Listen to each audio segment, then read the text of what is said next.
And I was like, I was gonna explain to him why I don't stream, but you came in. Why don't you stream? Okay, let me close the mic. Chat, the reason I don't stream that much, the reason that I can't hop on, do a little quick, like 2-hour desktop or something or go IRL is because I'm lazy, I'm nervous, and I play the game a lot. Right. I'm addicted to the game, that's one of my addictions. So why don't you just stream gaming? Why don't you just be a gaming streamer? I would, but I always want to do IRL, so I'm indecisive right now. Yeah, you don't even know what you want to do, bro. Not really. Basically what I'm hearing is that basically he's just fucking lazy. Jamal is sitting on the kind of chance that most creators would do almost anything to get, yet he barely acts like he wants it at all. Bro, help your brother hit 100K? Wait, he's live right now? Oh, he about to hit 100. I hope so, bro. He's about to hit 100K. Bro, we gotta subscribe, guys. Nobody subscribed yet.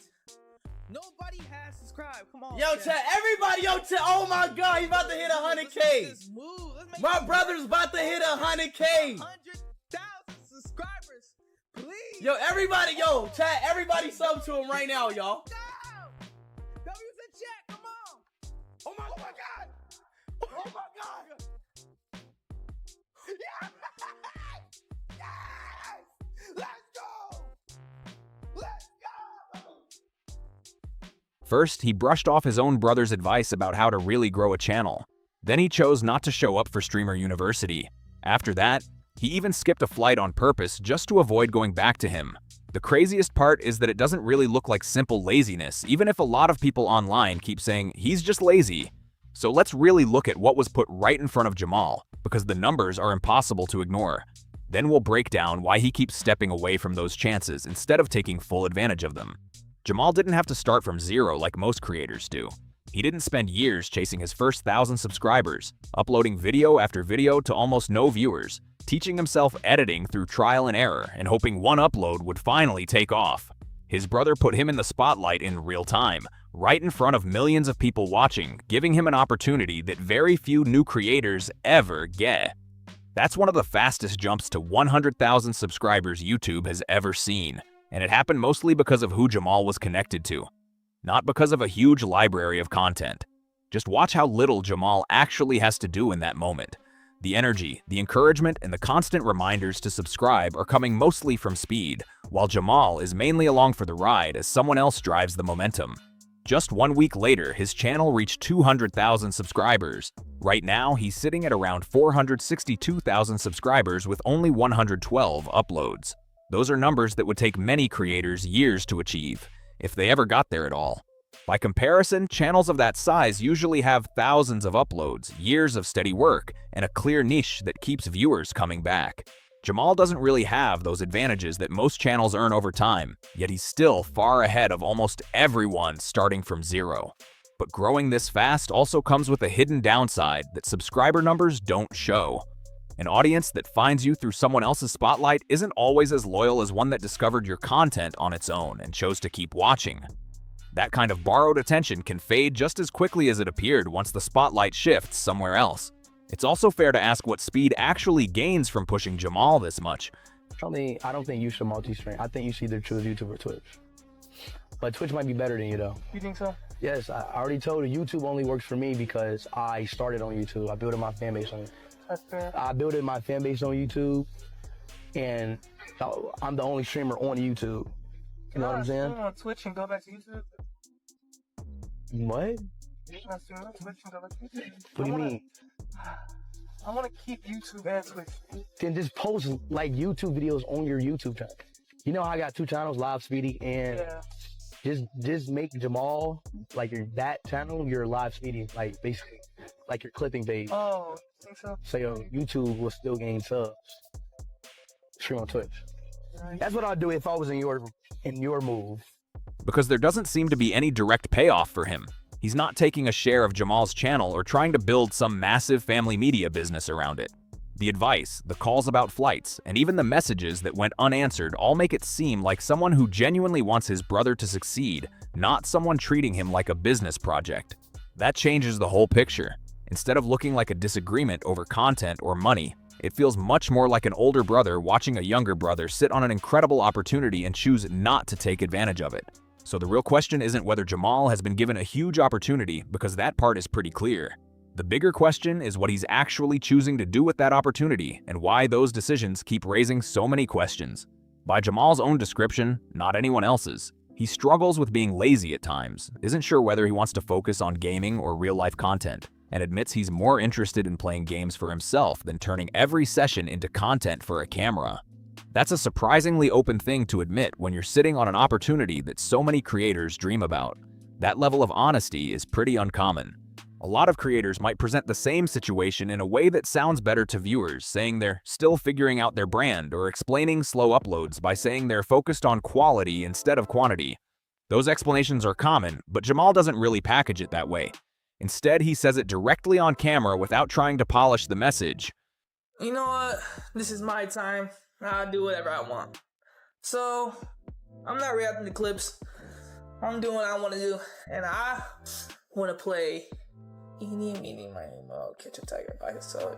I was gonna play some Roblox. I ain't gonna lie to y'all. I wasn't planning on streaming today. I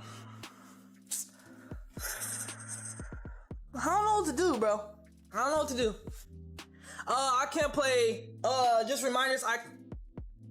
Whether that points to a lack of ambition or simply shows he isn't interested in pretending to be more driven than he feels is a question that's worth thinking about. Those are two very different ideas, even though people online often treat them like they're exactly the same. And that same honesty shows up during his live streams too, not just in interviews. Telling your own chat that you're going to do what you want instead of what they're asking for is either refreshingly honest or a fast way to push away the same audience that helped your channel grow in the first place, depending on how you see it. That kind of attitude can earn respect from some viewers, while making others lose interest just as quickly. Most creators who had to fight for every subscriber wouldn't take that risk, even once, because they know how easy it is for viewers to move on. Someone who feels ignored today might quietly stop watching next week, especially when there are hundreds of other streams and videos competing for the exact same attention every single day. Jamal doesn't seem too concerned about that either way. That could mean he genuinely doesn't feel the same pressure that many other creators talk about, or it could simply mean he hasn't experienced what happens if a large part of an audience decides to move on. Speed appeared to notice that gap and tried more than once to help close it directly. That's exactly the kind of strategy creators pay consultants to learn. Yet Jamal was getting it for free from someone who actually built a massive audience from the ground up. It wasn't random advice or guesswork. It came from real experience and a proven track record. The plan was simple. Keep the main channel as your core brand. Use a second channel for clips and highlights. Stream on the platform that rewards live engagement instead of spreading your attention across multiple places. It isn't complicated, but it's the kind of strategy many creators only figure out after years of trial and error, often after spending a lot of time on platforms that didn't help them grow. Jamal never started streaming on Twitch. Instead, he stayed with what he was already doing, uploading only from time to time without a consistent brand, a clear theme, or a direction that suggested he was building something for the long run. When Streamer University came up, Speed pushed even harder, trying to explain what it actually was before Jamal dismissed the idea completely. Turning down a chance to network with some of the biggest names in the industry isn't a small decision at all. Opportunities like that can shape an entire career in ways that aren't obvious at first. Don't want to regret this. Like, you gonna regret it. I swear to God. Just go back, bro. I just don't want to hear him off no more. As a brother, I'm really trying to help you out. I'm trying to make sure you streaming. I'm trying to make sure you're going to Streaming University. It's not about that. It's about... What is it about? It's about gaining connections. Streaming University is not teaching you how to stream. It's teaching you about game. Streaming University at this point. Fuck that shit, bro. That's gonna be a big waste of time. He's gonna teach me shit I already know. The connections you make today can turn into future collaborations, business opportunities, and long-term relationships that matter far beyond subscriber numbers. Many creators spend years trying to get into those circles, sending messages that never get answered and hoping one collaboration finally opens the right door. For most people, that kind of access doesn't come easily. Jamal had a direct invitation through his own brother, with no barriers standing in the way. But during this conversation, he didn't seem interested. Even after Speed tried several times to explain what the opportunity was really about and why it could matter.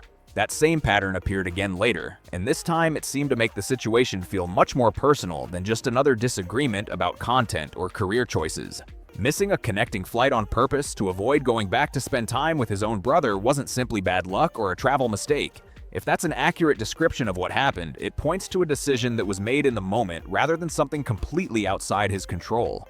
Speed didn't seem to find the situation funny by the time he was talking about it with his live chat. The way it unfolded also came across as avoiding a direct conversation instead of clearly saying he didn't want to go back. Rather than giving a straightforward answer, it appeared he hoped the situation would be seen as a travel issue instead of a personal choice. That reaction could be understandable if someone isn't fully comfortable having that kind of conversation with an older brother who is also a major public figure. Y'all probably wonder where Jamal is at. So look, let me tell you what happened about Jamal, right? So Jamal was supposed to come back to me. He had a connecting flight. He was in Cleveland. He was gonna go to Cleveland, to Detroit, to Miami, right? So chat, y'all know how he had a connecting flight to Detroit. His lazy ass missed the flight on purpose to Florida to stay in Detroit. This connecting flight on purpose so he won't have to come back to me. And I'm like, and Jamal, yes, I'm calling your ass today, Jamal. I'm calling your ass. I'm calling Jamal ass, because how you gonna, you purposely miss your flight so you can stay home? At the same time, it's easy to see why the person on the other side might have been frustrated and simply wanted a clear, honest answer. Pulling up your own messages on stream to show your chat that your younger brother still hasn't replied is genuinely uncomfortable to watch. No matter how you see the situation, it doesn't come across like a joke that didn't land or content made for laughs. Instead, it gives the impression of someone openly sharing real frustration after trying several times to get a response without much success. It's also an unusual situation. Most people dealing with family disagreements can usually handle them through a private phone call or face-to-face conversation. But when you're a huge public figure like Speed, even personal moments can end up unfolding in front of thousands or even millions of viewers. That kind of spotlight can make family issues much harder to work through instead of making them easier. At the same time, Jamal has also spoken openly about how he sees the situation in his own words when he's had the chance to explain himself. Those moments offer a different perspective and suggest there's more going on beneath the surface than a simple case of ignored messages or one-sided frustration, making the story more complicated than it first appears. Wanting to live like a normal teenager instead of always being seen as a supporting character in someone else's story isn't an unreasonable feeling at all, especially if you never asked to be in that position. Growing up with that kind of attention can create pressures that most people never have to deal with. Every conversation, every comparison, and every stream can end up revolving around a level of fame he didn't create and may not even want for himself. School discussions somehow lead back to his brother. Strangers recognize him before they know anything about who he is, and millions of people feel comfortable judging his choices simply because of the family connection. That's a lot for anyone to handle. That's an unusual amount of public attention to inherit before you've even had the chance to figure out who you want to become. Most people his age get to make mistakes, change interests, and grow in private without thousands of people commenting on every decision. Jamal hasn't had that same experience. He's also spoken publicly about being bullied at school over things connected to his brother's fame, showing that this level of visibility can come with very real personal challenges beyond what viewers see online. Every phase, every mood, and every random comment made on a live stream can quickly turn into proof for people trying to judge Jamal's character, even though he never chose to be part of that kind of public debate. Look. This is me and my brother messages. He don't text me, chat. I swear to God. My brother really be egoing me, chat. My brother egos me, yes, chat. That's a heavy spotlight for anyone to live under, especially when so many opinions are formed from small moments taken out of a much bigger picture. But here's another part of the story that's worth thinking about. Drive isn't something you can simply give someone along with a big subscriber count. Speed built his audience from the ground up. He didn't start with a massive platform, a shortcut, or a family name that did the early work for him. Every follower came from years of effort, learning, improving, and pushing through setbacks, and that experience naturally shaped the way he approaches success today. That kind of determination usually grows out of necessity. It comes from watching videos underperform, figuring out what went wrong, making changes, and trying again because there isn't another option. Jamal's path was very different. A huge opportunity arrived before he had to go through those same early struggles. While opportunities can be shared, the experiences that shape someone's motivation can't simply be passed from one person to another, no matter how valuable the advice or support may be. That's the real tension running through this entire story. You either go through those early struggles yourself, or you don't, and that difference can shape how someone looks at opportunity. From Speed's point of view, it's easy to understand why he'd want his own brother to grab an opportunity that so many creators spend years chasing. Watching someone step away from that kind of chance would be frustrating for almost anyone in his position. Jamal's experience, though, has been very different. A major opportunity came his way before he ever had to decide whether creating content was something he truly wanted to pursue for himself. Because of that, simply calling him lazy doesn't fully explain what's happening. The situation seems more complicated than that. It looks like two people with different goals, different motivations, and different expectations trying to navigate the same spotlight, even though only one of them actively built a career that led there. Maybe that's the biggest takeaway from all of this. Opportunity and personal desire don't always show up at the same time. You can offer someone great advice, valuable connections, and every resource they could ask for, but none of those things can create genuine motivation on their own. You can hand someone every tool needed to build something meaningful, but the decision to pick those tools up has to come from them. That's the real tension running through this entire story. You either go through those early struggles yourself or you don't, and that difference can shape how someone looks at opportunity. At least 3 years and see how it is. I want to cut contact with everybody over there and just be myself, bro. You know what I'm saying? Take a break off of speed streams, take a break off of like streaming in general, and start, worrying about myself. You know what I'm saying? Like, I just want to, not cut contact, but I want to be, let's say I want to be a regular kid. I want to be a regular kid. I want to do stuff without a famous brother. Let's say that. I want to do my own stuff. I want to have my brother be the main center of attention. Like, every time I go to school, they bring up Speed, yada, yada, yada. From Speed's point of view, it's easy to understand why he'd want his own brother to grab an opportunity that so many creators spend years chasing. Watching someone step away from that kind of chance would be frustrating for almost anyone in his position. Jamal's experience, though, has been very different. A major opportunity came his way before he ever had to decide whether creating content was something he truly wanted to pursue for himself. Because of that, simply calling him lazy doesn't fully explain what's happening. The situation seems more complicated than that. It looks like two people with different goals, different motivations, and different expectations trying to navigate the same spotlight, even though only one of them actively built a career that led there. Maybe that's the biggest takeaway from all of this. Opportunity and personal desire don't always show up at the same time. You can offer someone great advice, valuable connections, and every resource they could ask for, but none of those things can create genuine motivation on their own. You can hand someone every tool needed to build something meaningful, but the decision to pick those tools up has to come from them.